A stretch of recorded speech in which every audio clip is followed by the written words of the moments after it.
I'm back with another album review.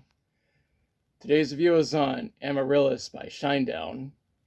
This is the fourth studio album by Shinedown. Before I go any further, I need to mention that Nick Perry ended up leaving the band prior to the making of this album. This left Zach Myers as the sole guitarist. The lineup of the band has remained unchanged since. The album was produced by Rob Cavallo and engineered by Doug McKean.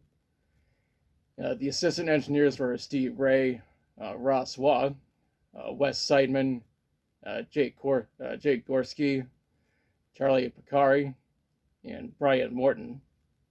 The mixing was done by Chris Lord-Alge at Mix LA. They received help from Brad Townsend, Nick Carpin, Keith Armstrong, and Andrew Schubert. Lars Fox handled the Pro Tools engineering, and Scott Gibson McKay handled the Pro Tools editing. Ted Jensen mastered the album at Sterling Sound. The drum technicians were Mike Pisano and Brandon Alanis. Guitar and bass technicians were Todd Youth and RJ Ronquillo. The album was released on March 27th, 2012 on Atlantic Records. Now let's talk about the songs. The intro to this album is Adrenaline, which was released as a single on August 13th, 2013. The song is really fast-paced and is an effective way to get us prepared for the rest of the album. On top of that, it's my favorite song from this album. A music video was made and there's a link in the description.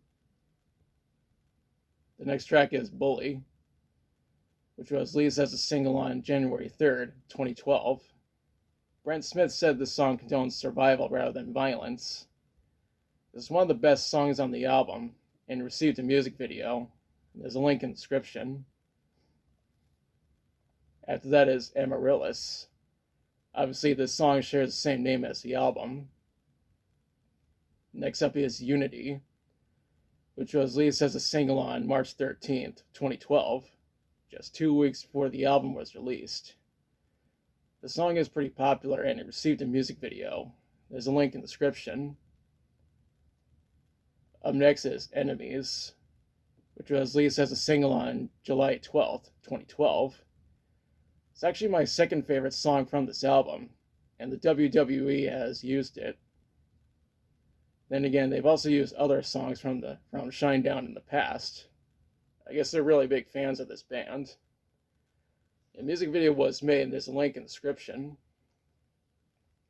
That's followed up by A Night All Right. Now, the song was written by Brent Smith, Dana Glittery, Nina Ossoff, and Kathy Sommer. We followed up with Nowhere Kids. Eric Bass and Dave Bassett helped Brent Smith to write the lyrics.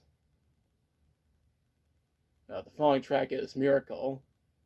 On a side note, Rise Against made a song called Miracle for their album Wolves in 2017.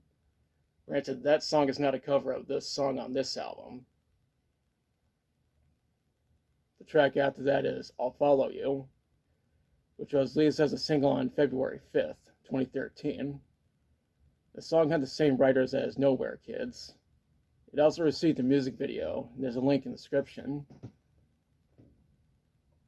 And what comes next is For My Sake. Brent and Dave were the only writers of this song.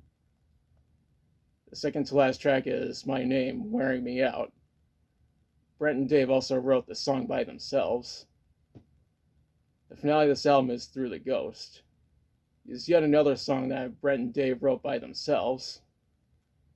I need to mention that the Japanese version has bonus tracks. The first of which is Diamond Eyes, Boom Lay, Boom Lay, Boom. It's also on the deluxe version of The Sound of Madness. The other tracks are Devour and Diamond Eyes, Boom Lay, Boom Lay, Boom, live from Washington State, which were also on Somewhere in the Stratosphere. As you can see, my copy is not the Japanese version. In researching this album, I read that it peaked at number 4 on the Billboard 200, as well as number 1 on the US top rock, hard rock, and alternative albums. It was also certified gold in America and Canada, as well as silver in the UK. When it comes to the critics, they mostly gave it mixed reviews for some bullshit reason. About, Loudwire, Metal Hammer Germany, Mine Equals Blown, and Power Metal each had the decency to give it positive reviews. The other publications are full of shit, especially AllMusic and Rolling Stone magazine. Honestly, fuck those publications, especially AllMusic, because those trailer trash hipster shitbags have been bullshitting Shinedown for years. Now for my thoughts. I think this is a really good album. I know it's not as good as The Sound of Madness, but it's still a great album overall.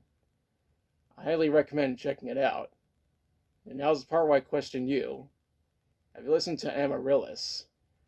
If so, what do you think about it? What's your favorite song from it? If you have this album, which version do you have? Let me know in the comments. If you like the video, be sure to like, share, and subscribe. Be sure to press the notification bell to notify future videos. Thanks for watching, and I'll be back soon with another video.